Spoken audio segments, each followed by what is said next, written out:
we've experienced them, and we know that they're crafted with a lot of love and a lot of friendship that you have. And I wanted to ask you, how was crafting this movie? Because I know you go into an intensively creative process, and you not only choose what's like the destiny of the story, but also how the relationship between them develops. So Kelly, do you want to answer that question? How we craft the story? Yes. Yes, Tom and I are always thinking about what the next story is. So on Venom 1, we were, as we were shooting, we were talking about what Venom 2 would be, and on Venom 2, the same for what Venom 3 would be. We always knew it would be a 3-story arc, and we always knew we wanted to end it like this. This process started, we holed up in a hotel room, and we sat and worked out the story. We knew it started with Christo because that was the last person that we saw in the previous movie, and we love Christo. So yeah, we love him, so we're always going to bring him back, and he has a very fun role in this movie. Yeah, and then Tom and I sort of work together for a long time, and then I go away and write the script, and then we get into making it. Lo que dice es que comenzaron la película, sabían que Cristo tenía que estar ahí porque en eso terminó Carnage liberado, y les encanta trabajar con Cristo, y que sobre todo el proceso lo fueron platicando desde la 1 y estaban viendo qué iba a pasar en la segunda parte, y de la segunda parte iban a ver qué iba a pasar en la tercera parte, que se reunieron en un hotel y empezaron a sacar ideas, y siempre ha sido un proceso muy colaborativo. Now, Tom, we've shared amazing and hilarious and also extreme and scary moments between Eddie and Venom. So how does it feel to reach in this point of their story? What do you mean? What does it feel like to reach? Yeah, to reach kind of a climax in their relationship in this film. Yeah, there's so much more to do, you know, and to play with Eddie and Venom. Always, there's so much to explore. And first we met and we didn't like each other, or we didn't know. I thought he was some kind of tropical disease that I picked up, and then I find out that it's not, and it really disturbed poor Eddie. And then he realized that he was kind of cooler having this thing around. And then in the second movie, they had enough of each other, and they could, like an arguing married couple that had to break up to get back together again, to realize they couldn't live without each other.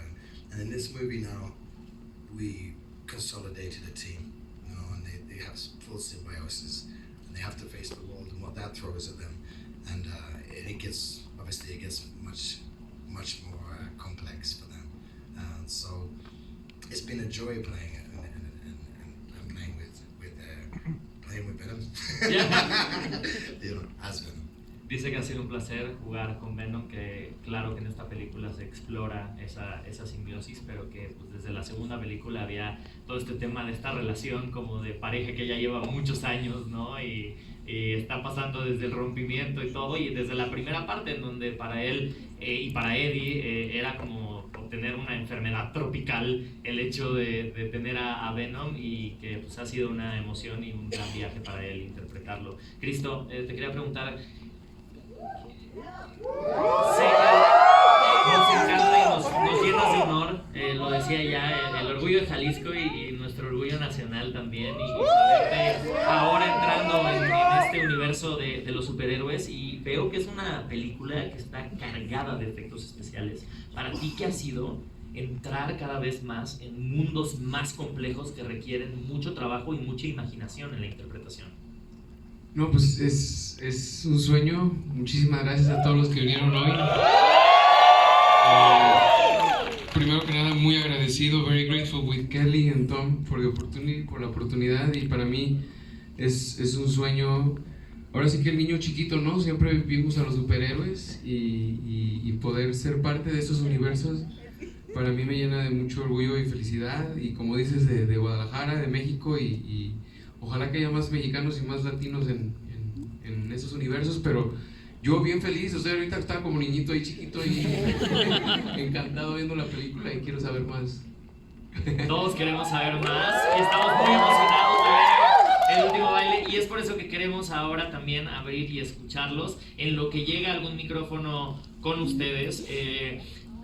Kelly, has been there an occasion and with Tom that you wrote something and you had to wait until like a further movie for it, like a situation, I don't know, the plane, because we see a lot of like daylight scenes. Was it something that you were like planning, like, okay, in the third one we need to do this, the plane, the blah blah blah, and everything? Yes, actually that was the thing I was going to say. I really wanted to see Venom in the daylight, and I also wanted to see them out of San Francisco. I feel like we were in San Francisco for 2 movies, and it was now time to break them out into a bigger world with a bigger cast, and see how they reacted to meeting a lot of people in a lot of different places that they go in this movie. Que lo que siempre les interesó llevar a Venom a la luz del día, y lo vemos en esta película. El equipo de efectos especiales ha hecho un gran trabajo, lo podemos, eso lo digo yo, pero se ve, y sobre todo traer y sacar a Venom y a Eddie de San Francisco, porque habían pasado 2 películas ahí, y sobre todo ver la interacción que tienen con, en este caso, más personas, y ver a Venom interactuando con un mundo mucho más complejo. Tenemos una pregunta por allá, a ver. Hi, Tom Hardy, welcome to Mexico. Es lo único que sé en inglés. Si me ayudas a traducirlo estaría genial. ¿Te gustaría hacer un crossover con Tom Holland y Spider-Man alguna vez? Sería genial que salieras con Spider-Man, con Tom Holland. Yeah, I think you understand that. Yeah, yes, it was the same thing that you understand, yeah. Yeah.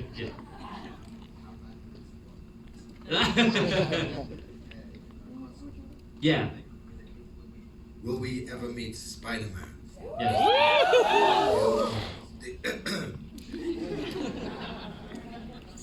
You know. See, there were always possibilities. But I couldn't possibly say anything because this is the last movie. Exactly. Yeah, so I would love that. Yeah, I think it's everyone's dream that we get to see, and in this movie we got him. We got him with a bigger villain, which also we know that he's not the main villain, but it opens a lot of doors for more stories and more symbiote stories. Yeah, absolutely. The Null story is rich and wide and big. There's loads to do with him. And talking about Null and this moment that we had, how about like interacting with fans and knowing what they want for the franchise? How has been that experience now? Do you know what? It's really interesting because of the fans are not just one person. It's like we read all of the comics, all of them, and obviously we make a movie that's family friendly. We have to make it for as many people as possible. So there are things we have to take into account that we just simply can't do, that we know exist in the comic books and that we would love to do, but we just can't.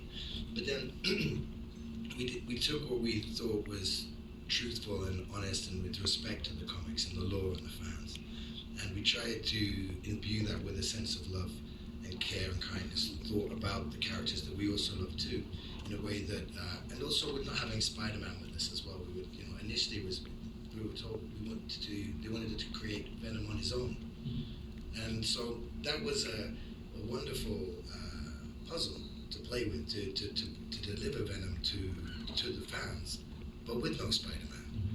This was complex, and I think it's a real testament that we have made. We're in our 3rd movie now. That Venom on his own is somebody. He's a silhouette that exists within Marvel lore. Also on film, even I don't like to say it, but even without Spider-Man, okay, that doesn't mean I don't want to fight Spider-Man. And I think that the stories that can weave through film can run in harmony with fans of the comic book lore, because there are fans who are very, very diehard, and they don't want Venom not to have a spider on his chest, to have come up in this way. But there are other fans who are really appreciative of how we get to explore Venom again in another capacity, not just in the comic book, but in the movie and in animated series. It's an evolution of the character in it. So we're committed to fans, but at the same time we have a service that we have to maintain an order and follow a rule. Están comprometidos con los fans, definitivamente han leído muchas de las historias, si no todas las historias que se han escrito para Venom, pero hay que entender la complejidad y el gran reto que era traer una película de Venom sin Spider-Man y darle esa complejidad, y a partir de esas historias es que ellos toman lo mejor, lo más humano, lo que les parece más honesto para poder crear una historia y a partir de ese reto poder hacer una película que no solamente sea para los fans asidiosos de los cómics, sino también para toda la familia. Y vamos hablando de toda la familia con alguien que creo que está hasta allá atrás. Ya tenemos aquí un ratito. Ah, ok, perfecto.